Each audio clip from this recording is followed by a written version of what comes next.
Welcome back everyone. स्वागत है आप सभी का एक बार फिर से रोशन सा स्टडी पॉइंट पर। तो आज की इस वीडियो में हम बात करने वाले हैं क्लास 12th का राइटिंग सेक्शन का एक बहुत ही छोटा सा टॉपिक जो आपको ओवरऑल 4 मार्क्स कैरी कर देता है आपके एग्जाम में। आज हम बात करने वाले हैं नोटिस राइटिंग के ऊपर। ठीक है, तो देखो नोटिस राइटिंग क्या होता है। तो नोटिस आपको समझना ये होता क्या, डेफिनेशन की अगर हम बात करें तो बहुत ही कम समय में एक इंफॉर्मेशन को बहुत सारे बच्चों तक पहुंचाना या बहुत सारे लोगों तक पहुंचाना, वो हमारा नोटिस होता है। ठीक है, उसको हम नोटिस कहते हैं। अब ये नोटिस राइटिंग जो आप देख रहे हो, इसका फॉर्मेट क्या रहने वाला है, कंटेंट क्या रहने वाला है, और इसके एक्सप्रेशन की अगर हम बात करें तो किस तरीके के एक्सप्रेशन हमारे रहने वाले हैं।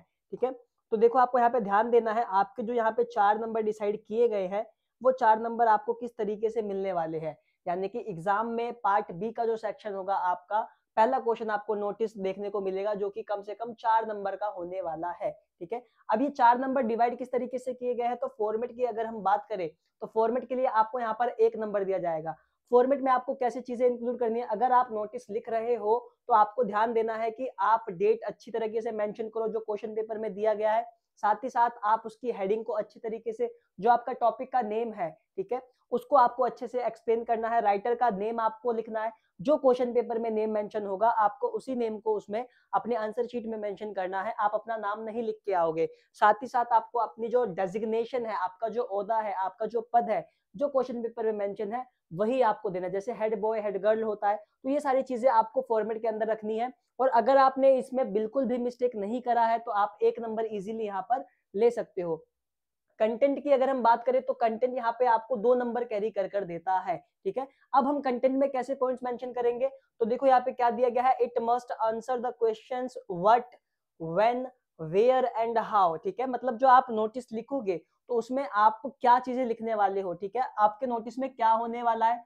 ठीक है, साथ ही साथ कब, कब वो नोटिस, मतलब जो भी आप इवेंट करा रहे हो तो वो कब होने वाला है, उसके साथ साथ वो कहाँ पे होने वाला है, और वो कैसे सेलिब्रेट किया जाएगा, वो किस तरीके से ऑर्गेनाइज किया जाएगा। ये सारी चीजें आपको कंटेंट में मेंशन करना है। एक्सप्रेशन की हम बात करते हैं, यहाँ पे लास्ट में एक्सप्रेशन के लिए आपको 1 नंबर दिया जाएगा। ठीक है, एक्सप्रेशन में ओवरऑल क्या चेक किया जाएगा कि आपने जो नोटिस लिखा है आपने अपने आंसर में, उसमें आपने ग्रामेटिकल एरर कितनी करी है, साथ ही साथ आपकी एक्यूरेसी और फ्लुएंसी कैसी है। तो इन सारी चीजों पे आपको यहाँ पर 1 नंबर दिया जाएगा। तो नोटिस राइटिंग हमारा क्लास 12th वाले बच्चों के लिए 4 नंबर का आता है एग्जाम में। 4 नंबर, 1 नंबर आपका फॉर्मेट के लिए, 2 आपका कंटेंट के लिए और 1 नंबर आपका एक्सप्रेशन के लिए। तो ओवरऑल हमें 4 नंबर कुछ इस तरीके से मिलने वाले हैं। ठीक है, अब हम एक डेमो देख लेते हैं कि हम किस तरीके से, हमें हमारा जो आंसर है नोटिस हमें किस तरीके से एग्जाम में मेंशन करना है, किस तरीके से हम क्वेश्चन को सोल्व करेंगे। ठीक है, ये सारी चीजें यहाँ पर सभी को क्लियर होगी। अब हम बात करते हैं एक डेमो क्वेश्चन की। ठीक है, देखो यहाँ पे सबसे पहले आपको क्या करना है, जब आप नोटिस लिखोगे तो यहाँ पे बॉक्स मेंशन नहीं है, या इसको आप एक बॉक्स के तौर पर भी मान सकते हो। ठीक है, अदरवाइज मैं बॉक्स बना देता हूँ एक आपको, ठीक है, ताकि आपको और अच्छी तरीके से ये क्वेश्चन जो है, कॉन्सेप्ट बहुत अच्छे से समझ में आ जाए। ये मैंने बॉक्स भी क्रिएट कर दिया, अदरवाइज आप इस बोर्ड को भी बॉक्स मान सकते थे। ठीक है, देखो सबसे पहले क्या कहा गया, इशूइंग अथॉरिटी और ऑर्गेनाइजेशन। ठीक है, मतलब कि जो भी सपोज जिस आपके क्वेश्चन पेपर में जो भी स्कूल का नेम होगा या किसी सोसाइटी का नेम होगा जो किसी इवेंट को ऑर्गेनाइज करवा रही है, उसका नाम आप सबसे पहले टॉप ऑफ अपने नोटिस के टॉप ऑर्डर पर लिखोगे। आपको ध्यान देना है, जितना स्पेस आप इस तरफ छोड़ने वाले हो उतना ही स्पेस आप राइट साइड पे भी छोड़ोगे। ठीक है, मतलब ये आपको स्पेस छोड़ना है, मतलब आपका जो ऑर्गेनाइजेशन है वो मिडल में होना चाहिए। ठीक है, आप जो बॉक्स बनाओगे उसके मिडल में टॉप पर सबसे पहले आपको क्या करना है, ऑर्गेनाइजेशन का नेम लिखना है। 1 लाइन का आप गैप दोगे, यहाँ पे 1 लाइन का गैप देने के बाद आप क्या करोगे, आप डेट मेंशन करोगे। अब डेट आपको किस तरीके से लिखनी है, तो डेट आप लिखोगे, देखो कुछ बच्चे क्या करते हैं, जैसे कि हम डेट लिख देते हैं 3/3/25। ठीक है, कुछ बच्चे ऐसे डेट लिख देते हैं, है ना। तो ये वाला फॉर्मेट जो है डेट का वो इनकरेक्ट है। अगर आप ऐसे डेट लिखते हो तो आपका जो आधा नंबर हो सकता है इसमें कट हो जाए। ठीक है, तो आपको डेट इस तरीके से नहीं लिखना है, आप डेट सिंपल लिख सकते हो। ठीक है, जैसे कि हम ऐसे कर सकते हैं। ठीक है, इस तरीके से आप डेट लिखोगे। तो ये चीजें आपको छोटी मोटी चीजें हैं जिसपे मार्क्स कटते हैं इस टॉपिक के बारे में। ठीक है, तो डेट आपको कुछ इस तरीके से मेंशन करना है। उसके बाद फिर से आप 1 लाइन का गैप देके कैपिटल वे में लिखोगे नोटिस। अब यहाँ पे आपको फिर से ध्यान देना है, जो आप नोटिस लिखोगे सेम आपको ये भी चीज ध्यान में रखनी है कि जितना स्पेस आप राइट साइड पे या लेफ्ट साइड पे देने वाले हो उतना भी आप अदर हैंड पर भी दोगे, तो नोटिस भी आपका बिल्कुल सेंटर में आएगा। और नोटिस के बाद आपको 1 लाइन का गैप फिर से देना है और आपको टॉपिक का नेम लिखना है, ठीक है। जो भी टॉपिक आपके क्वेश्चन पेपर में मेंशन किया गया है आप उस टॉपिक को उठाकर यहाँ पर मेंशन कर दोगे, ठीक है। और बहुत ही इजी, आपको अच्छे से अपने क्वेश्चन को रीड करना है कि क्वेश्चन किस से रिलेटेड है, इवेंट क्या होने वाला है, ऑर्गेनाइजर कौन है हमारे इस इवेंट का, तो ये सारी चीजें आपको यहाँ पर मेंशन करनी है। उसके बाद आप बताओगे यहाँ पे, ये देखो ये जो लाइंस है हूबहू लाइंस आप अपने एग्जाम में लिख के आ जाना, this is to inform all the students of our school, ठीक है। यहां से आप एक लाइन और ऐड कर सकते हो, that our school is going to organise यहाँ पे फिर से आपको टॉपिक का नेम, यहाँ पे जो भी आप टॉपिक ऊपर हेडिंग में बनाने वाले हो उसी को आप उठा के यहाँ पर आप मेंशन कर दोगे, ठीक है। ऑन के बाद आप यहाँ पे डे मेंशन करोगे कि आपका जो इवेंट है, जो भी चीज आपका स्कूल या आपकी कोई सोसाइटी ऑर्गेनाइज कर रही है तो वो किस दिन होने वाला है, तो आप यहाँ पे डे मेंशन करोगे। साथ ही साथ फिर आप यहाँ पे टाइम मेंशन करोगे कि उस इवेंट को हम इतने बजे शुरू करने वाले हैं, ठीक है। उसके बाद आप यहाँ पे कहोगे इन आवर स्कूल का, जैसे स्कूल में कोई इवेंट है तो स्कूल का प्लेग्राउंड हो गया, ठीक है, या स्कूल ऑडिटोरियम हो गया, तो ये सारी चीजें आप यहाँ पे मेंशन करने वाले हो। उसके बाद यहाँ पे वेन्यू आप एक तरीके से लिख लो, ठीक है, यहाँ पे वेन्यू आ जाएगा, मतलब की जगह, किस जगह पे वो इवेंट ऑर्गेनाइज करवाया जाने वाला है, ठीक है।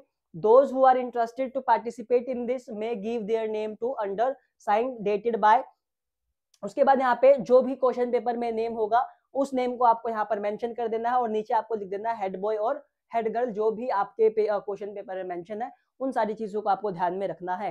तो ओवरऑल अगर आप कॉन्सेप्ट को देखोगे, अगर इतनी चीजें आपको समझ में आ गई है तो आप इजीली नोटिस राइटिंग में 4 मार्क्स बहुत अच्छे से कैरी कर सकते हैं, ठीक है। अब बात कर लेते हैं कुछ ऐसे पॉइंट्स जो कि हमें हमेशा अपने माइंड में रखना है जब भी हम नोटिस को लिखेंगे अपने आंसर शीट में। कुछ छोटी मोटी बातें हैं जो हमें हमेशा ध्यान में रखना है। क्या?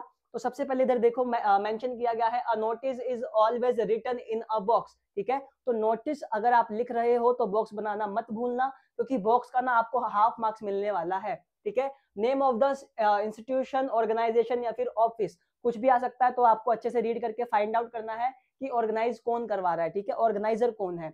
साथ ही साथ तीसरे पॉइंट में आप ध्यान दोगे, notice have a heading and सब हेडिंग, ठीक है, मतलब आप ऊपर टॉपिक का नेम लिखोगे फिर उसके पॉइंट्स लिखोगे, तो ये सारी चीजें भी आपको यहाँ पर ध्यान देना है। उसके बाद है फोर्थ है हमारा कंटेंट, तो कंटेंट में आप क्या मेंशन करोगे, target group for home the notice is, ठीक है, डेट, टाइम, वेन्यू, ठीक है, all important details and any extra information needed. अगर ब्लड डोनेशन का है तो आप इसमें एक्स्ट्रा इन्फॉर्मेशन भी ऐड कर सकते हो कि this is for only 18+ people, इस तरीके की लाइन। अगर क्वेश्चन आपको समझना है कि क्वेश्चन हमें दिया क्या गया है तो आप अपनी तरफ से कुछ एक्स्ट्रा इन्फॉर्मेशन अगर आपके पास है तो आप उसमें अपने आंसर में ऐड कर सकते हो, ठीक है। Body of the notice is 50 words, आपको ये भी ध्यान में रखना है कि 50 वर्ड से ज्यादा आपका नोटिस नहीं होना चाहिए, ठीक है। 50 वर्ड्स की लिमिट रखी गई है सीबीएसई गाइडलाइंस के अनुसार, 50 वर्ड्स में ही आपको अपना नोटिस जो है वो कवर करना है, तो आपको ये चीजें भी यहाँ पे थोड़ी सी ध्यान में रखनी है। उसके बाद answer the question for home, what, when, ठीक है, वेयर, हाउ, ठीक है, तो ये सारी एडिशनल इन्फॉर्मेशन आपको ऐड करना है, ठीक है। उसके बाद आप अपना नाम लिखोगे, सिग्नेचर, और उसके बाद डेजिग्नेशन जो आपका पद है वो आप मेंशन करोगे, हेड बॉय, हेड गर्ल, इस तरीके का जो डेजिग्नेशन होते हैं उसको आप मेंशन करोगे, ठीक है। तो ये हमारी कुछ इंस्ट्रक्शंस की बातें थी जो हमें नोटिस लिखते समय ध्यान में रखना है, ठीक है।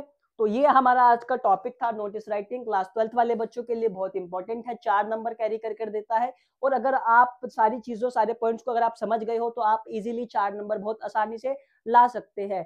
मिलते हैं आप सभी से नेक्स्ट वीडियो में बहुत ही ज्यादा जल्दी, तब तक के लिए आप सभी को बेस्ट ऑफ लक।